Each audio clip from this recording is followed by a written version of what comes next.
In the quietest nights, when the sound of cars on the street has dropped to just a few tired breaths, there is a moment when a question springs up as if from the very bottom of existence. What was I born to do? Asking like a smoldering ember, lying in the human mind through so many generations, making both ordinary people and the most profound scholars pause when facing life. The strange thing is that the question sounds as familiar as breathing but carries an irresistible pull. It drags people into their own blind spot, where we both want to know the answer and fear that the answer does not exist. The society in which humans grow up seems to abet that restlessness.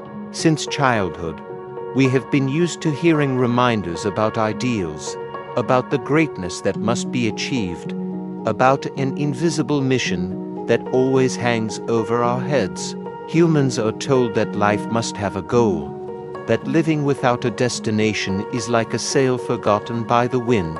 Therefore, not a few people grow up in a feeling of permanent lack, as if they have not truly lived correctly, if they have not found something truly big to pursue. Then life sweeps us away. Someone places their faith in love, thinking that just meeting the right person, the light in the heart will be lit. Another pours all their strength into climbing the ladders of a career, believing that only by reaching that peak will they be complete. Others view money as the measure of meaning, assuming that the more one holds, the more rational life becomes. But strangely, when all those things are neatly in hand, there are still times they look into the empty space inside themselves and do not know if it has been filled or not.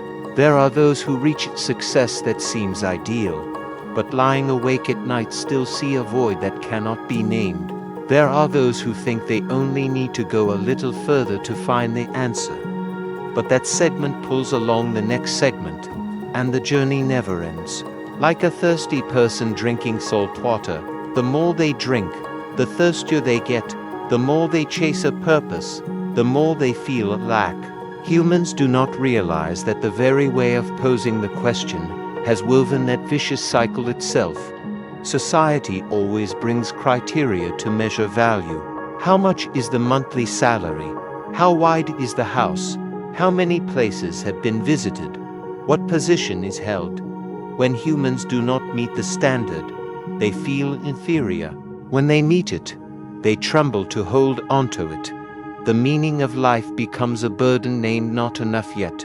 Deeper still, the thirst to find a purpose is the thirst to confirm the ego. When whispering to oneself, "I want to know what I was born to do," that ego is hoping for a label to cling to, or role to stand on the stage of life without fear of being forgotten. But does life really need us to bear a fixed role? Or is the very thirst to find a mission the curtain that blinds us from seeing the essence of life inherently happening right before our eyes? At one point in the story, the gaze is drawn to a figure whom history regards as the one who went through humanity's greatest search, the Buddha.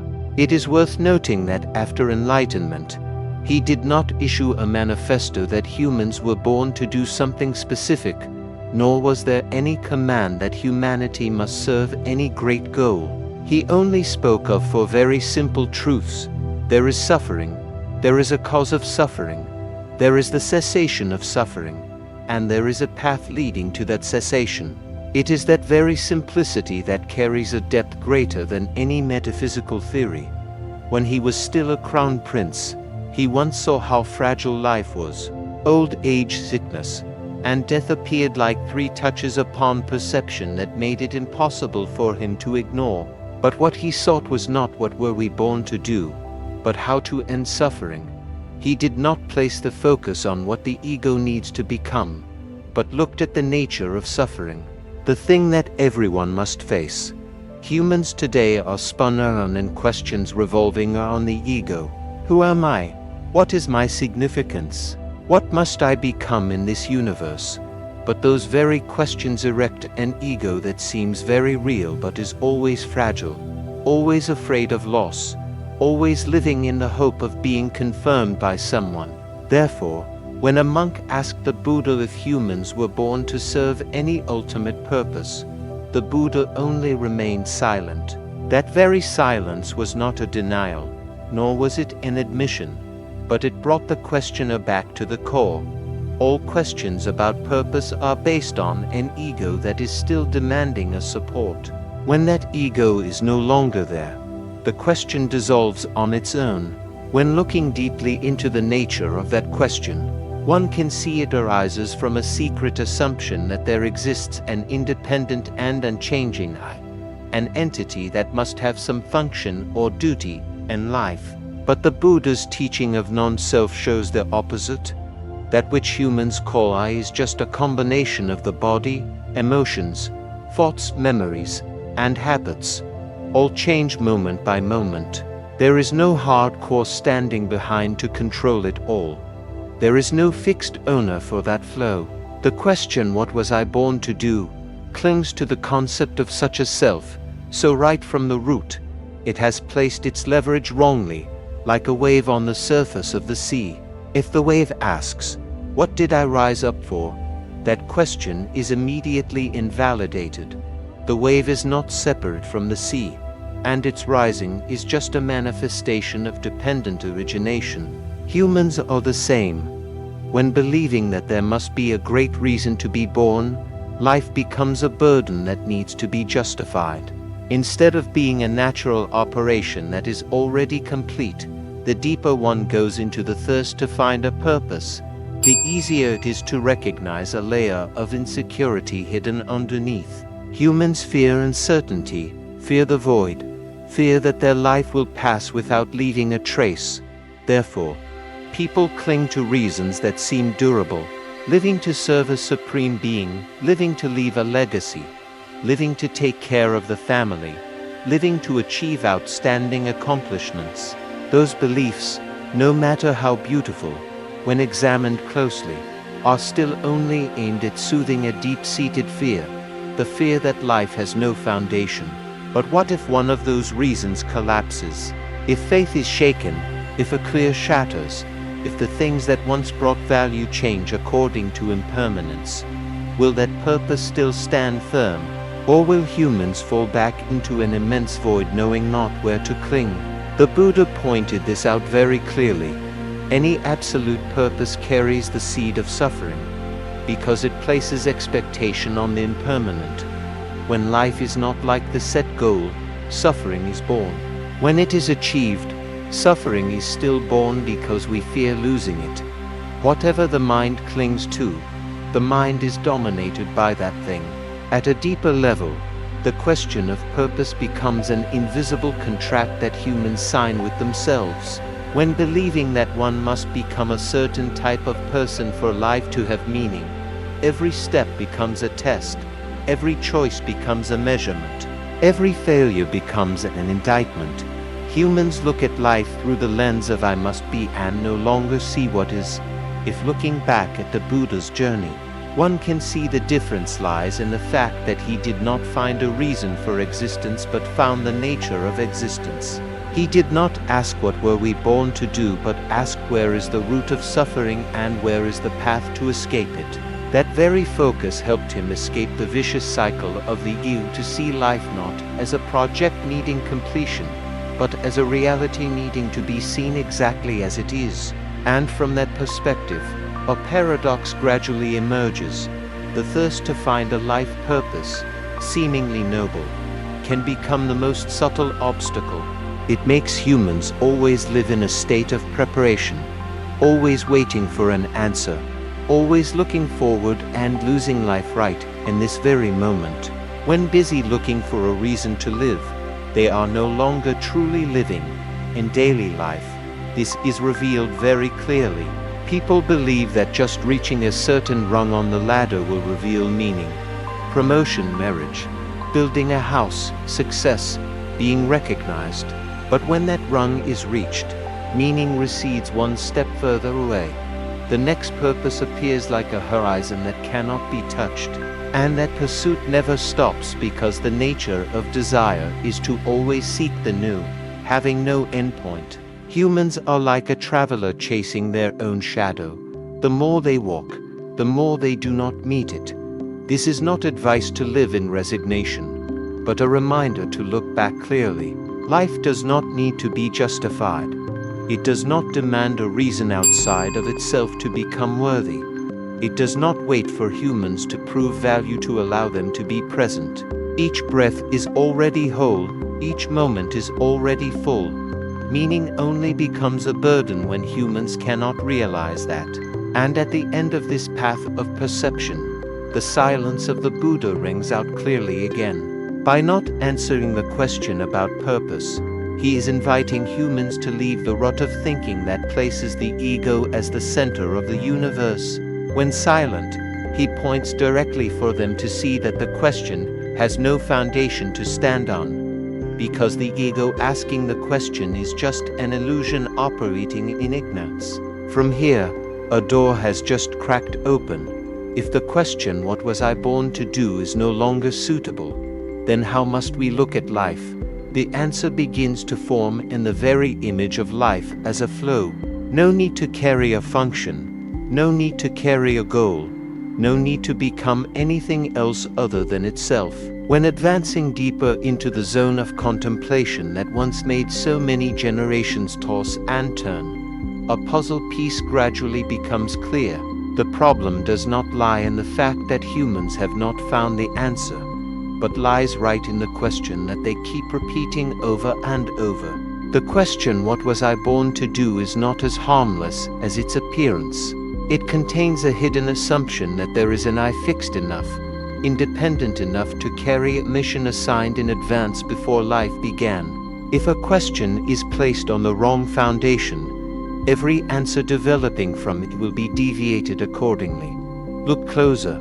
It can be seen that the question is like a supporting actor who suddenly believes that the entire multi-episode movie was written just to revolve around their role. When believing that the universe must have a special purpose reserved specifically for oneself, humans unintentionally magnify the ego excessively and then miserably ask themselves why life does not operate according to those expectations.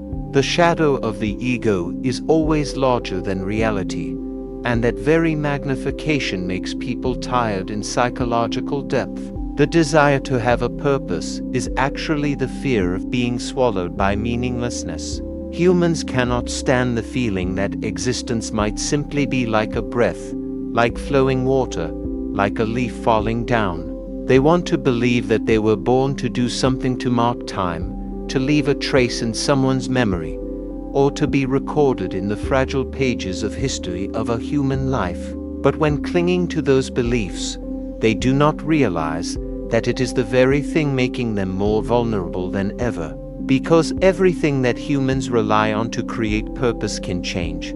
Love can disappear, a career can disintegrate, reputation needs only a wind of public opinion to fade. Faith also has days it is shaken before an unexpected incident. If life's purpose is erected from those things, that purpose will collapse with them.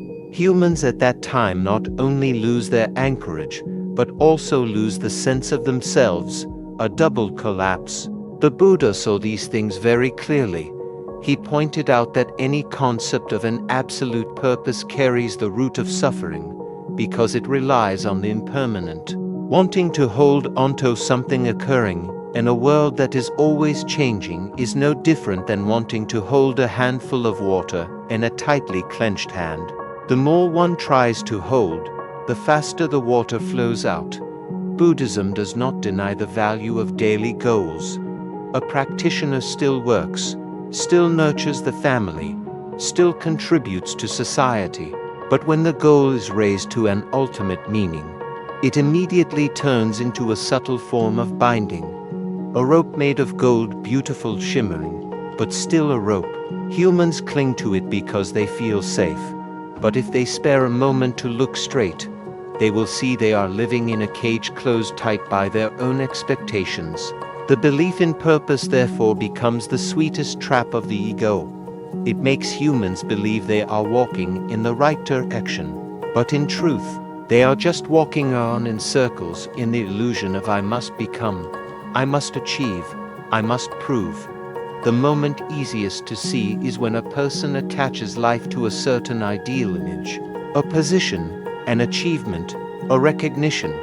Before reaching it, they suffer because they see themselves as not enough yet.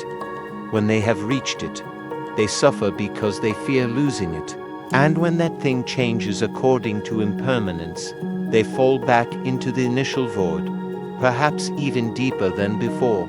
In an unforgettable example, there are people who spend their whole lives becoming a successful person, but right in that effort, they have to hide their fatigue, avoid weakness, always afraid to reveal their cracks.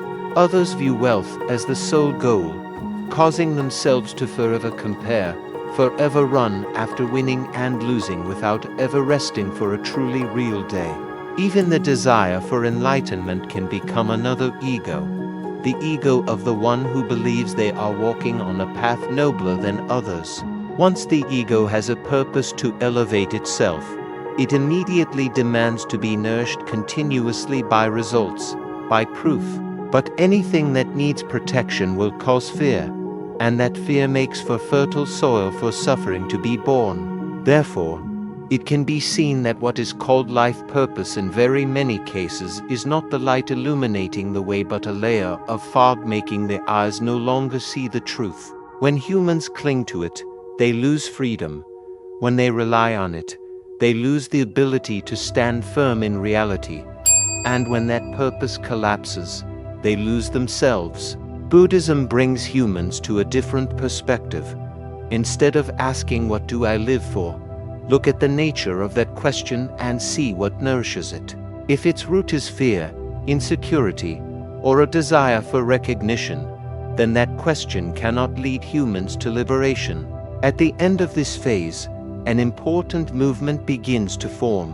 When humans let go of the need to have a purpose to justify life, a form of freedom begins to reveal itself, not the freedom of indulgence, but the freedom of a heart no longer dominated by the demands of the ego. A new question gradually appears, thin and light but powerful. If a purpose is not needed to exist, then how can life be lived? As one continues to go deeper into the question that has pursued humanity throughout the length of history, people begin to see more clearly the subtle shadow of the ego hidden behind every contemplation about purpose. One of the greatest needs of humans is to feel important. Hidden under the most subtle layer of words, the desire to be acknowledged always operates like an underground current. Therefore, the thought that we were born to do something special quickly becomes a coat helping the ego feel warmer amidst the vastness of life. But that very coat makes humans more fragile than ever. For as soon as they believe they have a purpose to reach, humans immediately construct an image of themselves, a version that must be aimed for, must be perfected, must be proven. That image becomes the center for all behaviors to revolve around, causing every step to be bound by the pressure to move closer to that ideal. Some view their life purpose as becoming a leader, and they have to strain themselves in rigid roles so as not to reveal weakness. Others believe that wealth will bring value, so every moment of living is dominated by comparison and the fear of inferiority. Even those who set the goal of enlightenment can fall into the subtle trap of the ego of one who assumes they are walking on a path nobler than others.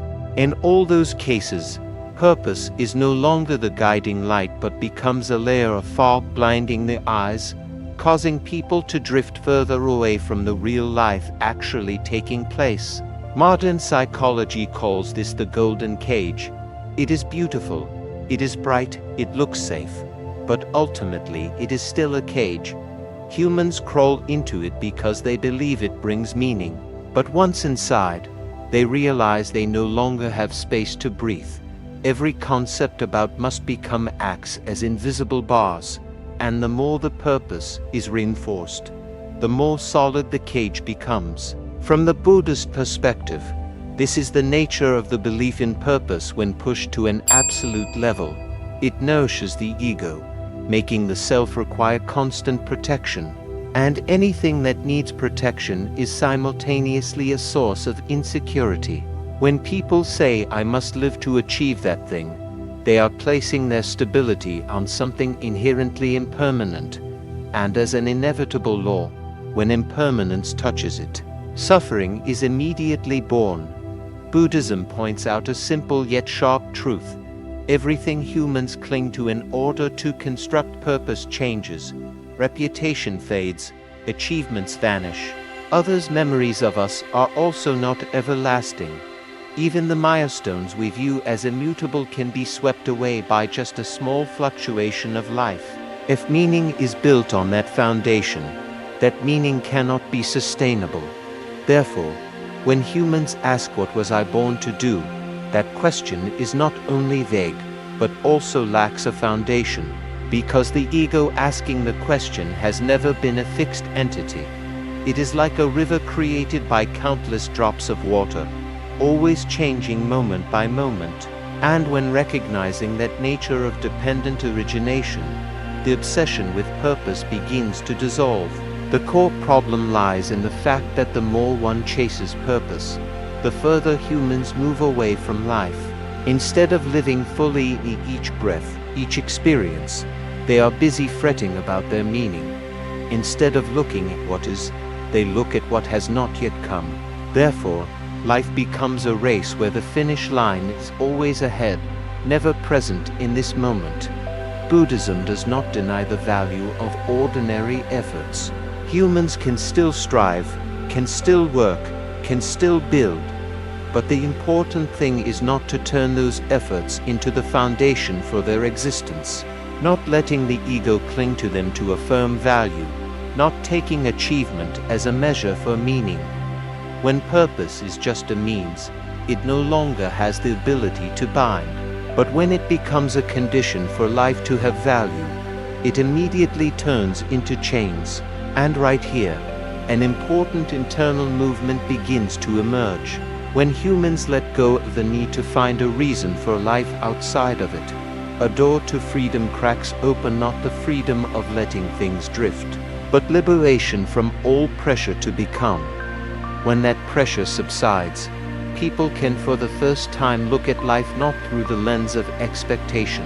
They can touch a kind of stability that comes not from achieving something, but from no longer being forced to achieve anything. And at the fragile boundary between those two states, a new question appears, no longer bearing the color of insecurity but suggestive in nature. If one no longer has to pursue a purpose to cling to, then how will life reveal itself when it is allowed to operate on its own? That is the door leading to another level of awareness, where life is no longer assigned a meaning it must have but is viewed as a natural flow inherently full in essence. When that door opens, humans begin to step into a realm of awareness completely different from what they are used to. Previously, life was always viewed through the lens of goals, of destinations, of things needing to be achieved. But when that thirst for searching subsides, a new internal space appears. The space of freedom when purpose is not needed. Not freedom in the sense of giving up or living indifferently, but freedom coming from no longer having to carry on one's shoulders a reason to exist. In that land, each rhythm of life suddenly becomes clearer. When no longer urged by expectation, humans can for the first time look at life as it is, not as a means to reach something else, like a person walking on a deserted road. If the mind keeps busy thinking about a distant mountain peak to be conquered, every step will just be waiting. But if they stop, listen to the wind passing through the canopy, feel the sunlight touching the skin, that person will realize that life lies not in the destination but in the very footstep being placed on the ground. That is why in ancient Zen stories, there are monks who spend their whole lives doing only ordinary things, carrying water, chopping wood, hoeing the earth, cooking. People look at them thinking they have no great goal. But right in those simple tasks, they live fully in each moment, not to achieve any result but because that is what is happening. Each movement is full, each breath is clear, Each morning and nightfall carries a natural meaning that needs no interpretation. That freedom also exists in modern life, but humans rarely recognize it. Sometimes, on an afternoon sitting by a cup of tea, thinking nothing of success or failure, they feel their mind as light as the wind. Or when suddenly laughing at a simple moment with a loved one, they feel happiness coming from an unexpected place. Or early in the morning, when taking a deep breath in the cool air, they realize life does not require any explanation. Those moments need no purpose, yet they are the truest moments. Therefore, Buddhism teaches that when letting go of ego clinging, humans will find freedom. But when letting go even of the need to have a purpose, that freedom is even wider, no longer having to prove to anyone. No need to compare, no need to strain to walk according to an ideal image. Life then is no longer an endless run but returns to its inherent true nature, quiet, profound, and full of reality. This may make many people wonder, if there is no purpose, won't life become aimless? But in reality, it is precisely when focusing too much on purpose that humans lose the ability to connect with life. When removing the pressure to become, the path does not disappear, it just becomes lighter. The direction still exists but comes from the naturalness of life, not from the coercion of the ego. And here, a liberating paradox appears when humans no longer need a reason to live. Life itself becomes the reason, like a flower blooming not for anyone, not to achieve anything, but simply because its nature is to bloom. And precisely in that blooming, the most natural beauty is revealed. Human life is the same. When not covered by expectations, it shines in its very simplicity. But this does not lead to indulgence. On the contrary, it demands a very deep mindfulness when no longer relying on purpose to judge right or wrong, to navigate, to serve as a landmark. Humans must face each moment directly. They must be fully present in what they are doing because there is no external support to cling to, and that very presence becomes the key opening up a quality of life that purpose can never bring. From here, a path of practice begins to be seen clearly. If life does not need to be led by purpose, then it can only be lived fully through mindfulness. Awareness in every action, every sensation, every breath is the only way to be in life without being swept into the invisible demands of the ego. When eating, know clearly one is eating. When breathing, know clearly the breath. When walking, know clearly the foot touching the ground.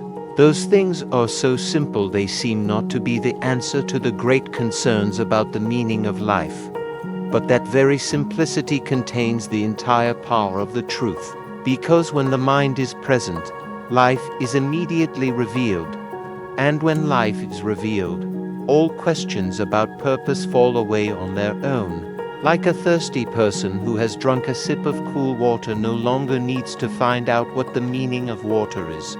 The very act of drinking causes the thirst to vanish.